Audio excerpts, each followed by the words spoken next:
Hi everyone and welcome to my bedroom.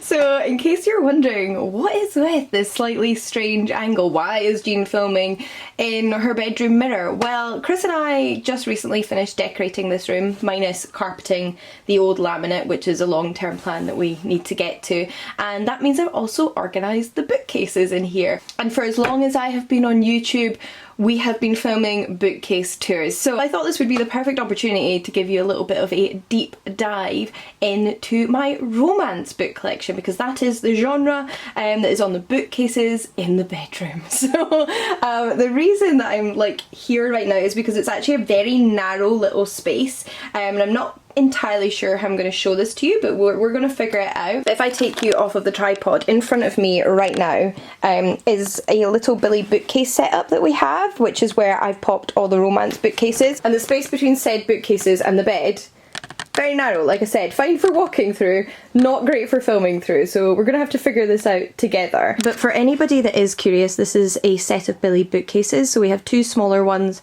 on the side of a larger one in the middle, and the smaller ones we've attached doors to, and we use those to store various things. So I've got my makeup and my hair stuff in there, etc.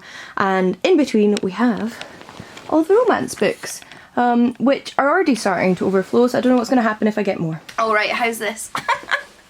Is this the most cramped I've ever been for a video? I don't know, but here we are. Yeah, so these are my romance bookcases. Most of these books are mine, but some of them are Chris's. However, we are also about to get married, so I guess I now own like every odd chapter in his books, and he owns every even chapter in mine, which means that my books are his and his books are mine. So we share and we mix books, and that includes romance, of which we both have some, but like I said, I have the majority of. But aside from that, I'm just going to go through most of the books, talk about some of my favourites, some of my favourite series, how I've got them organised, the subgenres I enjoy, and maybe what is missing or what I could do to kind of jazz up the organisation long term. So yeah, I'm going to stop trying to squeeze in frame and just focus on the books for now. Alright, so shelf number one is not ordered by genre, but ordered by pretty sprayed edges.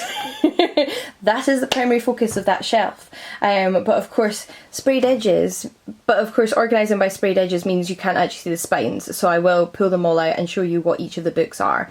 But just for context, the shorter books, the ones sort of this height, are I think all from Afterlight, which is the romance subscription branch of the Illumicrate book box, whereas these taller ones here are a selection of just one-off special editions like this one and Fairy Loot, and maybe some others. I'll have to double check as we go through. We then have on the left just some of my favourites. I needed to fill in that space, so I decided to pop some of my favourite series there, and there is a reason that the bookcase isn't full at the moment. It's because a friend is currently borrowing one of those books, so let's get a little bit deeper into these.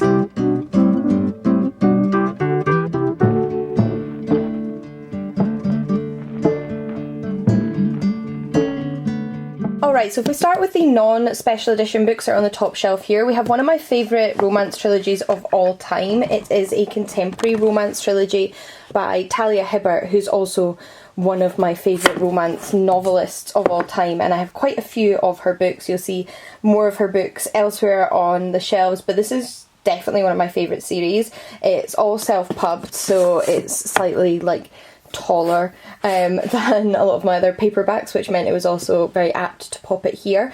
But these are just such like soft, sensitive, thoughtful romances between different people in this small village in England, and I love them. The first one has autism rep, the second one has bisexual rep, as well as explorations of depression, and the third one has demisexual rep, and they're just absolutely awesome. Then another one of my favourite series, which I only have 2 books of here, but I do own 3, and that is the Ice Planet Barbarian series. So this is book 2, Barbarian Alien, and this is book 3, Barbarian Lover. But Ice Planet Barbarian, which is the first book, is currently on loan to a friend who just read it, and I'm pleased to report back said they loved it and their partner actually bought them book 2 for Valentine's Day, so I'm glad to know I've put somebody else onto this series. I am a die-hard fan of Ice Planet Barbarians. I will defend the Ruby Dixon Rizda-verse to the end of time, particularly the Ice Planet Barbarian series and the spin-off series which is known as Ice Home, which are all set on a planet which jokingly gets dubbed by the humans not Hoth because it's an ice planet, and that's a reference to Star Wars for anyone who doesn't know. And it's about a group of human women who are abducted from Earth, but then their abductors' spaceship crashes and they land on this planet of Ice Planet Barbarians. It is a pretty silly concept, but it's actually quickly become one of my go-to comfort series. I often reread them on my Kindle, which is where I originally read every single one because I'm completely up to date with the series, but I'm slowly picking up the new traditionally published paperbacks because I think they're really gorgeous. And I think the reason it's become such a comfort series is because more than it just being romance books set on outer space, is that it's basically about all of these people, aliens and humans, coming together and building a community of friendships being built, of families being built, of bonds being built, and you get to sort of know the characters and the world they're from, and you get to see them reappear in later books, and just that sort of like foundational community which provides a backdrop to each romance story, and that's where my comfort comes in this series. I absolutely adore these books. I cannot recommend them more highly. Then another favourite romance author that is self-pubbed, and these are some of her titles that I own, is Mimi Grace. So the first book I read by Mimi Grace was Take a Hike. Then I more recently read Along for the Ride, and I just picked up What a Match, which I haven't read yet, but I'm sure I'm going to. And these are just, again, quite soft, quite easy reads, but like really comforting, relatable, believable romances in a contemporary world, so I really love these. Then, like I said, we come to my special editions, specifically my Afterlight editions, which I'm going to do a little cutaway for to show you in their full glory, but this is a mixture of authors and a mixture of genres. We've got MF romances, we've got FF romances, we've got a tiny bit of paranormal in there, and a lot of contemporary romance. There's definitely like predominantly contemporary in there, but I really, really love the Afterlight subscription box. It's one of my absolute favourites.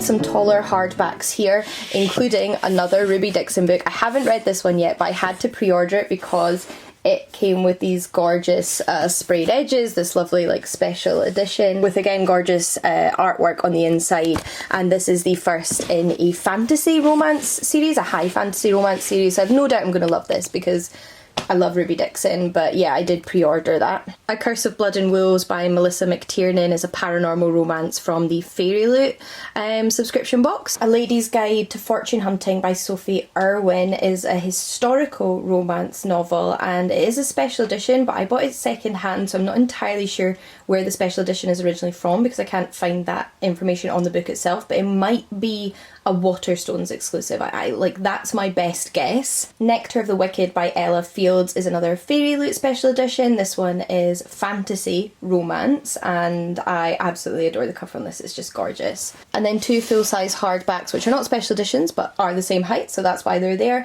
including Best Hex Ever by Nadia El Fassi. This is one of my favourite romance novels of all time. It is a light fantasy, slight paranormal contemporary romance about a kitchen witch and a museum curator, which is just out of this world. This is such a magical, cozy book. I absolutely adored it. And then a contemporary romance which I haven't read yet but do plan on, and that is Love and Other Disasters by Anita Kelly. Okay, next shelf down. So this shelf here, the second shelf, is predominantly contemporary romance, but I have sort of mixed in paranormal contemporary romance. So like there's a few contemporary romances in here that maybe have like a light bit of magic, but it's also not entirely like that sort of precise, you know. You'll see from the next shelf it's a bit of a mix mashed. I think it's also just largely influenced by what is a typical UK paperback, because they fit in. I also did, generally speaking, have a bit of a rainbow theme when I was putting the books on this shelf, so it's not like organised by read or unread or anything like that, it's just by colour. Some of that's gotten a little bit messed up, I'm noticing now that I'm sitting here, which will just be because of stuff I've been reading or pulling out recently for videos. But yeah, let's have a little look. And for anybody that's interested, this is a little book vase jar thing from Illumicrate. Okay, so if we start over here, we just basically have some of my favourites again. I think that's kind of just how I use the filling in the gaps. I went for favourite series. This first series here is the Meads and Mishaps series, which actually begins with this book here, That Time I Got Drunk and Saved a Demon, which is a fantasy, high fantasy, comedic romance series, rom-com series. These books are like a Dungeons and Dragons fun-filled comedic adventure with like spice and romance, and they are so much fun. So this is book 1, then book 2, which is That Time I Got Drunk and Yeeted a Love Potion at a Werewolf, and book 3, That Time I Got Drunk and Saved a Human. I also love the artwork on these, like how stunning are these illustrations. So at the moment that's a trilogy, but I know there are more books planned for it in the future, so it's not going to stay a trilogy. Then we have a completed contemporary trilogy by Nisha Sharma, which is the If Shakespeare Were an Auntie series, and like I said, these are all contemporaries, so these are all set in the modern day world. And this is the first book, Dating Dr. Dill, which is excellent. Then the second book, none of these are in order clearly, is Tastes Like Shakar, which I absolutely loved, like 5 out of 5, brilliant book. Then we have book 3, Marriage and Masty, which I haven't read yet, but I'm super excited to. I just picked this one up, and these are all about two mutual friend groups. So like the friend groups are introduced in book 1 when we meet our two love interests here, and then basically their friends all start falling in love with each other too, and it's just a ton of fun. And then I had a gap left over, so I just popped in a recent favourite read, which was Whiskey Business by Elliot Fletcher. This is also going to be part of a trilogy, so book 2 comes out this year and I'm so excited for it. It is the McCabe Brothers series.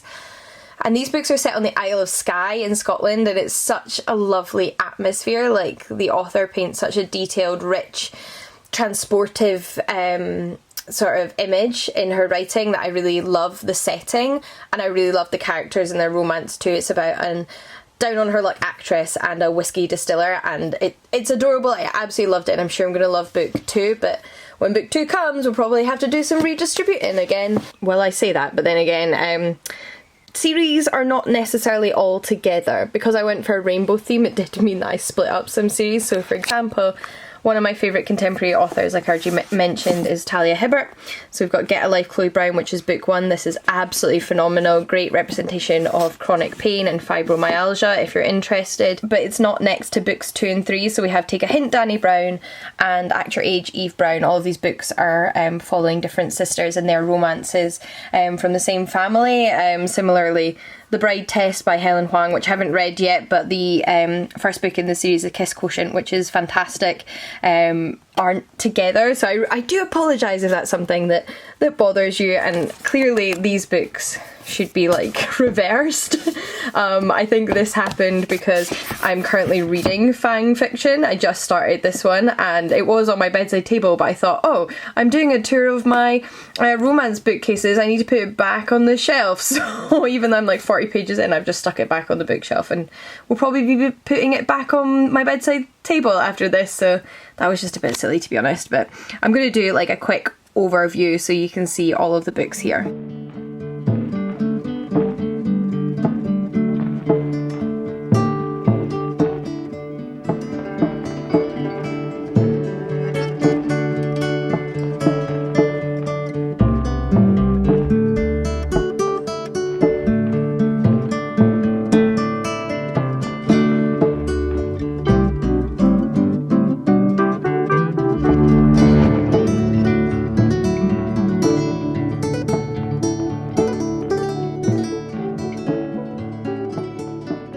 As you can see, however, a few of these are not like pure contemporary, like The Witch is Back, My Roommate is a Vampire. Some of these have a little bit of paranormal or fantasy in them. I'm also not entirely sure about a couple of these being like straightforward romance books, like The Shelf by Helen Acton. might be a romance, it might just be more like contemporary fiction, but I haven't read it yet, so I didn't quite know where else to put it, and I also don't read a lot of just like pure straight contemporary fiction that isn't romance, so I just thought, hey, that kind of stuff can go in here too. I also am not entirely sure what I'm going to do as my collection grows, because obviously this is pretty chock-a-block. One that I just recently read and absolutely adored was The Witch's Guide to Fake Dating a Demon by Sarah Hawley. This is a contemporary fantasy romance, so like set in our contemporary world but with magic and witches and demons, etc. Really, really humorous and funny. Love this book. Then one of the first contemporary romances I really fell in love with a few years ago was The Flatshare by Beth O'Leary. This like made me interested in reading more contemporary romance, and it is a really fantastic story. But I do have videos more generally on my favourite fantasy romances and my favourite contemporary romances, so if you're interested in that you can obviously check them out. This is just a quick overview. Then we have the final shelf, for which I do not know the best angle to show you at all, because like literally right now this is me between the bed. We are slightly cramped right now. Alright, so this shelf did start out as historical romance and like slightly more like high fantasy, high paranormal romance, but as you can see it's got mixed up again. Like, just I think Tetris takes over and that's the main organisation style, but there is generally most of my like historical romance on this bookshelf. So as you can see, I have a lot of Tessa Dare. She is my favourite historical romance writer. In fact, she's the author that made me think I even liked romance in the first place, so thank you, Tessa Dare. I love her books. We then have a few others like Sarah MacLean's books, which I absolutely love, and some I haven't read yet, like Nicola Cornick and Eva Lee. Love Galen Folly. Anna Maria and the Fox is a more recent one on my TBR, so I haven't read that one yet. A real mixture, like I said. And then above, Deal with the Elf King, which I have read, and that's a fantasy romance. So it's not historical, but it is like a high fantasy world, and you know how high fantasy worlds often feel historical? That's the only reason I put that there, along with a few others like Grace Draven and some more Elise Kova, some Jacqueline Carey. Hex and Hexability is a historical romance, but with some magic in it, so again, like a real mixture here. Followed by 3 random contemporaries that are just like taller, so didn't fit in my stacks on the above shelf. The rest of my Grace Draven collection, who is like the queen of fantasy romance, or romantasy as far as I'm concerned. Radiance, this is one of my favourite books of all time. Like, genuinely love this book so much. It's gorgeous. The relationship is perfect. Another one of my favourite historical romance writers, this is Susanna Craig, and this is The Duke's Suspicion. Ton of fun, this one. And then, I'm not going to lie, there is no rhyme or reason to the stack other than them being all the same height, and therefore they stacked really neatly. So we literally have contemporary romance like Tessa Bailey. We have some Greek myth retellings, so I think this is a retelling of Eros and Psyche. I haven't read it yet, but it was one a friend recommended, my friend Caden, and I thought, oh, go on then, I'll give it a shot. So I'm looking forward to that. Some more Tessa Bailey, some more contemporary here. I think this is all contemporary. Then some like paranormal, extra steamy romances like Lillian Lark and Catherine Moon. If you want something really steamy, but also with some really fun world building that's set in the 19th century and is full of monsters and magic, this is one of my favourites. Absolutely adore it.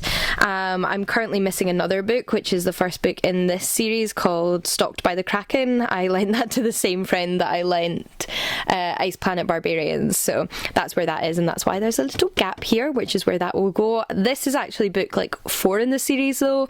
I just read books 2 and 3 on my Kindle, and I would like to own them physically eventually, but as you can tell, there are a few series where I own some of the books physically and some of them not physically, because I've read them on my Kindle or I've borrowed them from friends, and like long term, again, I'd like to own them, but you know, just as and when I do pick them up.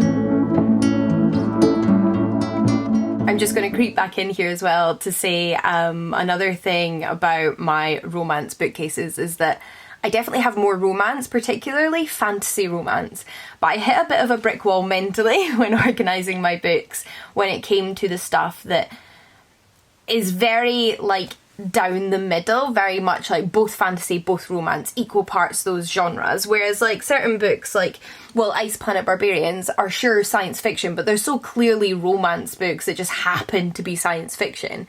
However, I have a lot of hardback books like the Bonded by Thorns series, which could probably go in this bookcase.